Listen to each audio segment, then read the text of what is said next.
কিছু আচার আচরণ যদি আমরা দৈনন্দিন অভ্যাসে পরিণত করতে পারি, দুর্দান্ত রেজাল্ট পাওয়া যায়। সেটা ব্যবসা হতে পারে, চাকরি হতে পারে। যাদের ডেইলি কাজকর্মে, দৈনন্দিন কাজকর্মে ব্যাঘাত ঘটছে, অনেক রকম চেষ্টা করছে কিন্তু জীবনে সেরকম ভাবে উন্নতি কিছু করতে পারছে না। এরা জীবনে অনেক দূরে চলে যেতে পারে, অনেক উঁচুতে উঠতে পারে। শনির সঙ্গে গ্রহ সম্পর্কে যে ভয় আছে, তার যে মেন কারণটা আমি সেটা নিয়ে আজকে ডিসকাস করব। নমস্কার, আমি মলয় ঘোষ। আরো একটা নতুন ভিডিওতে দর্শক বন্ধুদের স্বাগত জানাই। আমি আগের ভিডিওতে বলেছিলাম আজকে গ্রহরাজ শনি এবং তার প্রতিকার নিয়ে আলোচনা করব। সেই সম্বন্ধে আমি কিছু বলতে চাই। গ্রহরাজ শনি সম্পর্কে মানুষের একটা ধারণা আছে, আমি বলবো অর্ধসত্য একটা ধারণা আছে, ভুল ধারণা আছে। মানুষ ভয় পায় যে শনির প্রতিকার কিভাবে করব, শনি গ্রহ মানেই এরকম বিপজ্জনক, ডেঞ্জারাস, এরকম কিন্তু নয়।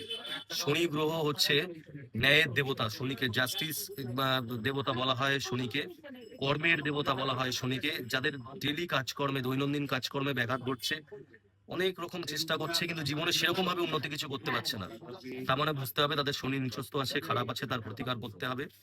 মেইনলি তুলা লগ্ন, বৃষ লগ্ন যাদের আছে, তারা যদি একটা নীলা ধারণ করতে পারে এবং সেটা যদি সিলোনিস হয়, এরা জীবনে অনেক দূরে চলে যেতে পারে, অনেক উঁচুতে উঠতে পারে, শিখরে উঠতে পারে। তাছাড়াও প্রত্যেকটা মানুষের ইন্ডিভিজুয়াল জন্মছক এগুলো বিচার করে নেওয়া, একজন জ্যোতিষী মহাশয়ের কাছ থেকে বিচার করে নেওয়া একান্ত আবশ্যক। শনি হলো সৌরজগতের দ্বিতীয় বৃহত্তম গ্রহ। আর বাজারে যে কথাটা প্রচলিত আছে শনি প্রসঙ্গে গ্রহ সম্পর্কে যে ভয় আছে, তার যে মেন কারণটা আমি সেটা নিয়ে আজকে ডিসকাস করব। মেন বিষয়টা হচ্ছে ভয় কারা পাবেন, যারা নিজেদের কাজে, যারা প্রফেশনে, যে যে ফিল্ডে কাজ করছেন, সেটা ব্যবসা হতে পারে, চাকরি হতে পারে। যদি আপনি অনৈতিক কোনো কাজকর্ম করেন, দুর্নীতি করেন, তাহলে তারা ভয় পাবেন, কারণ শনি হচ্ছে কর্মফলদাতা। অতএব আমি বলবো প্রত্যেককে, যে সমস্ত দর্শকবৃন্দ আমার এই ভিডিওটা দেখবেন, আপনারা নিজের নিজের জায়গায় নিজের কাজের সঙ্গে সততা বজায় রেখে চলবেন। তাছাড়া কোনো ভয় পাবার কিচ্ছু নেই।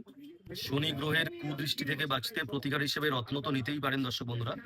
তাছাড়াও কিছু আচার আচরণ যদি আমরা দৈনন্দিন অভ্যাসে পরিণত করতে পারি, দুর্দান্ত রেজাল্ট পাওয়া যায় শনি গ্রহের কুদৃষ্টি থেকে বাঁচার জন্য।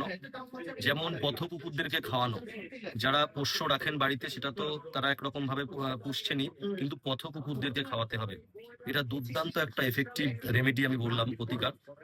এছাড়া গরিবকে দান করা, বিশেষ করে যদি সর্ষের তেল আপনারা দান করতে পারেন শনিবার দেখে, দুর্দান্ত কাজ হয়। এছাড়া গ্রহরাজের পুজো দেবেন। মোটামুটি গ্রহরাজ শনি এবং তার প্রতিকার যে দৈনন্দিন আচার আচরণ অভ্যাস, সেই সম্বন্ধে সম্পূর্ণ একটা আইডিয়া আমি দর্শক বন্ধুদের বোঝাতে পেরেছি আশা করব। এবং এই ধরনের ভিডিও পেতে আমার চ্যানেলটিকে লাইক, কমেন্ট, শেয়ার করবেন, সাবস্ক্রাইব করে রাখবেন। আর পরবর্তী ভিডিওতে, নেক্সট ভিডিওতে আমি শনির যে রত্ন নীলা সম্পর্কে সম্পূর্ণ বিস্তারিত আলোচনা করব।